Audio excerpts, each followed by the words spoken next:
बताऊंगा, उसके बाद हम जाएंगे पैनल डिस्कशन के लिए। लेकिन ईरान का वर्जन भी आया। पाक को सऊदी अरब तुर्की के साथ सुरक्षा सहयोग का मजबूत आधार मिलेगा और ये बहुत इंपॉर्टेंट है दर्शकों। पाकिस्तान जैसे मुल्क को सऊदी और टर्की जैसे देश का साथ मिलेगा। फायदा नंबर 2, किसी संभावित दुश्मन को 3 देशों के संयुक्त जवाब की आशंका रहेगी। यानी दुश्मनी पाकिस्तान से की, सऊदी या टर्की से, जवाब 3 लोग आपको देने जा रहे हैं। फायदा नंबर 3, पाकिस्तान का ड्रोन, इलेक्ट्रॉनिक वॉरफेयर और दूसरे सैनिक क्षेत्रों में सहयोग बढ़ सकता है। पाकिस्तान की 5 उंगलियां घी में इस डील से ऐसा लग रहा है प्राइमा फेसी शुरू में। तो फायदा नंबर 4 आपकी स्क्रीन पर, तीनों देशों की सेनाओं के बीच संयुक्त अभ्यास और प्रशिक्षण बढ़ेंगे। यानी युद्धाभ्यास होते रहेंगे तीनों देशों की सेनाओं के बीच, नेवी के बीच, आर्मी और एयरफोर्स के बीच भी। फायदा नंबर 5, आतंकवाद और क्षेत्रीय सुरक्षा से जुड़ी सूचनाओं के आदान प्रदान की संभावना बढ़ेगी। यही तो सबसे बड़ा खतरा है।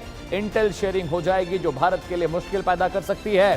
फायदा नंबर 6 आपकी स्क्रीन पर आने जा रहा है दर्शकों, रक्षा सहयोग के साथ आर्थिक और निवेश संबंधों को भी मजबूती मिलेगी। जो खस्ता हाल दिवालिया पाकिस्तान है, कुछ पैसे जरूर मिल जाएंगे ये डील होने के बाद। फायदा नंबर 7 आपको बताने जा रहा हूं आपकी स्क्रीन पर, पाक को गल्फ मिडिल ईस्ट में रणनीतिक अहमियत बढ़ाने का मौका मिलेगा, जो कि डिप्लोमैटिक नजरिए से बहुत क्रूशियल है दर्शकों। फायदा नंबर 8 आपकी स्क्रीन पर आने जा रहा है। 7 नंबर मैंने आपको बता दिया।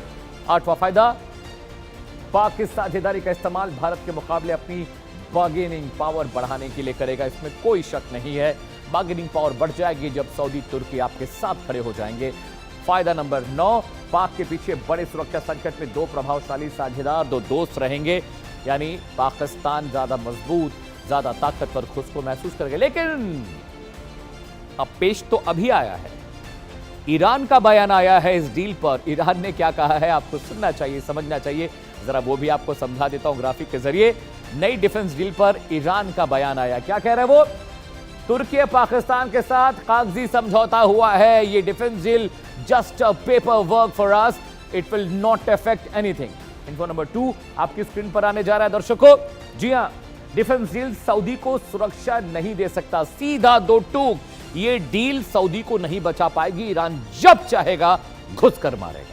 इन्फो नंबर 3 आपकी स्क्रीन पर आने जा रही है। सुरक्षा के लिए दूसरे देशों पर निर्भर रहने के बजाय अपनी नीतियां बदलनी चाहिए। यानी डिप्लोमैटिक तब्दीलियां ईरान चाहता है, डायरेक्टली नहीं कह रहा है। कह रहा है दूसरों पर कब तक निर्भर रहोगे, खुद को सक्षम शक्तिशाली बनाओ। इन्फो नंबर 4, डील सऊदी की सुरक्षा समस्या का स्थायी समाधान नहीं है। ईरान ने अपना नैरेटिव जारी कर दिया है। ये डील उसको कागजी लगती है, सऊदी को डराने की भी कोशिश हो रही है उसके बयान में। इन्फो नंबर 5, ईरान और सऊदी अरब के बीच क्षेत्रीय तनाव बेहद संवेदनशील है। यानी इस क्षेत्रीय तनाव को अगर टर्की और पाकिस्तान दूर करने की कोशिश लाख कर लें, कोई फर्क नहीं पड़ता। दर्शकों, एक बड़ा पैनल मेरे साथ जुड़ने जा रहा है। बहुत इंटरेस्टिंग टॉपिक आपके लिए लेकर आया हूं और इस पर हमको डिस्कशन भी करना चाहिए, भारत के लिहाज से बहुत इंपॉर्टेंट है। स्वागत कीजिए मेजर जनरल अनुज माथुर साहब का, is a defence expert. Jain sir, बहुत बहुत स्वागत है, बहुत शुक्रिया आपने वक्त निकाला। अरविंद सिंह तेजावत सर आपको दिखाई दे रहे हैं तस्वीरों में, is a foreign affairs expert. Sir बहुत बहुत स्वागत है। हाकिम रजा आपको दिखाई दे रहे हैं, मिडिल ईस्ट मामलों के जानकार हैं और हमारे साथ अक्सर डिबेट में रहते हैं, आपका भी बहुत बहुत स्वागत है। इरशाद अहमद साहब जुड़ने वाले हैं, पाकिस्तान मुस्लिम लीग नवाज के नेता हैं। इंतजार मैं उनका कर रहा हूं क्योंकि पाकिस्तान का वर्जन भी बहुत इंपॉर्टेंट है, क्योंकि भाई डील तो पाकिस्तान ने की है। सबसे पहले जनरल साहब मैं आपके पास आ रहा हूं। मैं कंसर्न हूं भारत के लिए इस डील से।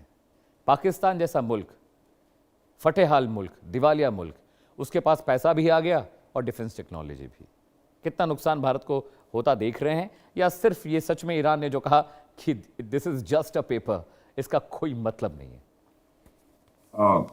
जय हिंद अमित। देखिए, मैं आपके प्रश्न का उत्तर देने से पहले 2-3 चीजें बिल्कुल साफ बताना चाहता हूं कि जब से ऑपरेशन सिंदूर समाप्त हुआ है, तब से पाकिस्तान ने कई ऐसे डेस्परेट एक्शंस लिए हैं जो कि मुझे लगता है कि उनको इस बात के लिए वो इस उद्देश्य से लिए जा रहे हैं कि वो समझ चुके हैं कि मिलिटरीली उनको बहुत ज्यादा तकलीफ है, वो भारत के साथ खड़े नहीं हो सकते और इकोनॉमिकली वो बहुत ज्यादा वीक हैं। इसी वजह से आप रिकलेक्ट करिए, उनके असीम मुनीर के जो स्टेटमेंट वो फ्लोरिडा के हैं, उसके बाद जब उन्होंने कहा कि ईस्ट से वो हमला करेंगे तो वो बांग्लादेश को कल्टीवेट करने की कोशिश कर रहे हैं, और उन्होंने अब यह प्रयास किया है कि मिलिट्री टेक्नोलॉजी तुर्की की और पैसा सऊदी अरब का, ये बिल्कुल क्लियर, आप इस बात को समझ लीजिए कि पाकिस्तान के तमाम एक्शंस इस बात के को इंडिकेट करते हैं कि जो लेसन उन्होंने ऑपरेशन सिंदूर के बाद सीखा, उसको तुरंत प्रभाव से उन्होंने करेक्ट करने की कोशिश करी है। ये पहली बात। दूसरी बात देखिए, कोई भी इस प्रकार का गठबंधन, आप इसको इस्लामिक गठबंधन नहीं कह सकते। आज कोई भी इस्लामिक गठबंधन जिसमें ईरान नहीं है, वो गठबंधन हो नहीं सकता, उसकी ताकत कोई नहीं है। आज आप देखिए ईरान ने क्या सिद्ध करा है, ईरान ने कैसे अमेरिका का से लोहा लिया है, ईरान कैसे सऊदी अरब और पूरे अरब देशों के ऊपर लगातार हमले करके उनको नुकसान पहुंचा रहा है। इस युद्ध के के बाद ईरान ने ये बात निश्चित रूप से पूरे अरब वर्ल्ड को बता दी है कि आपकी सुरक्षा अमेरिका 10,000 मील दूर बैठ करके नहीं कर सकता। जब अमेरिका आपकी सुरक्षा 10,000 मील दूर बैठ के नहीं कर सकता, उसी प्रकार से तुर्की पाकिस्तान से 6,500 मील दूर बैठ करके उसके लिए क्या कर सकता है, वो आप बेहतर समझ सकते हैं। तीसरी बात मैं आपको बताता हूं कि जब ऑपरेशन सिंदूर हुआ था, उस समय तुर्की के ड्रोन्स बाकायदा पाकिस्तान की तरफ से भारत के खिलाफ युद्ध में शामिल थे। तुर्की के ऑपरेटर्स उन ड्रोन्स के साथ आए थे, क्योंकि उनको इस बात का भी शक था कि पाकिस्तान के लोग इतने ट्रेंड हैं कि नहीं कि उन ड्रोन्स का प्रयोग कर सकते हैं। तो जहां तक सवाल पाकिस्तान और तुर्की या पाकिस्तान और सऊदी अरब का है, उनके मिलिट्री रिलेशनशिप्स पहले से रहे हैं, हमेशा से रहे हैं, और तुर्की ने उनकी सदैव मदद करने की कोशिश करी है। चौथी बात कि ये जो अब पेपर पे जो मैं ईरान के जो जिसका भी स्टेटमेंट है, मैं उसका बहुत सम्मान करता हूं, और बहुत सही और शक्तिशाली बात ईरान ने कही है, क्योंकि आज ईरान इस परिस्थिति में है कि वो पूरी दुनिया को ताकत के साथ कोई ना कोई भी बात बता सकता है। तो जो उनकी बात है वो भी हमको समझने की आवश्यकता है कि ये जो जिस प्रकार का अग्रीमेंट इससे पहले सऊदी अरब और पाकिस्तान के बीच में हुआ था, उसके भी मसौदा लगभग यही था। उसके बाद पाकिस्तान पर अफगानिस्तान ने हमला किया, कोई सऊदी अरब उठ करके वहां पर नहीं आया। सऊदी अरब के ऊपर ईरान हूती लगातार हमले कर रहे हैं, कोई पाकिस्तान उठ करके वहां पर नहीं गया। हालांकि उनकी सेनाएं वहां मौजूद है, बावजूद उसके मुझे नहीं लगता कि उन्होंने कुछ रिटेलिएट किया। तो मेरा ये मानना है कि इस प्रकार की जो चीजें होती हैं, और एक और स्टेटमेंट आया है, तुर्की से आया है कि ये जो स्टेटमेंट है, या एक कंबाइंड स्टेटमेंट टाइप है, कि ये बिल्कुल डिफेंसिव गठबंधन है। तो मेरा ये मानना है कि भारत को इसके ऊपर निगाह रखनी चाहिए।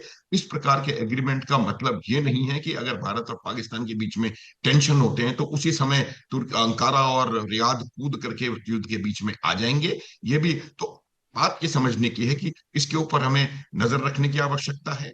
इसके के वजह से आप देखिए, जिस समय ये पहुंचे थे, शहबाज शरीफ रियाद पहुंचे थे या मक्का, तो उसी समय ईरान के साथ, इजराइल के साथ हमारी बातचीत हो रही थी। तो मेरा ये कहने का अर्थ है कि अगर इस प्रकार के बहुत सारे अलाइनमेंट्स बन रहे हैं, उससे दो तीन चीजें, एक बहुत इंपॉर्टेंट चीज उभर करके सामने आती है कि ये विश्व जो है एक मल्टीपोलर एक्सिस इंटरनेशनल सिस्टम की तरफ बढ़ रहा है। अमेरिका की दादागिरी मुझे लगता है काफी हद तक समाप्त होने वाली है। कोई भी एक देश पूरी दुनिया को अब कंट्रोल नहीं करेगा। इस प्रकार के बहुत सारे अलाइनमेंट्स आपको बनते हुए नजर आएंगे। भारत के पास भी बहुत शक्तिशाली अलाइनमेंट्स हैं, भारत जिनका हिस्सा है, चाहे वो कुछ भी आप नाम ब्रिक्स ले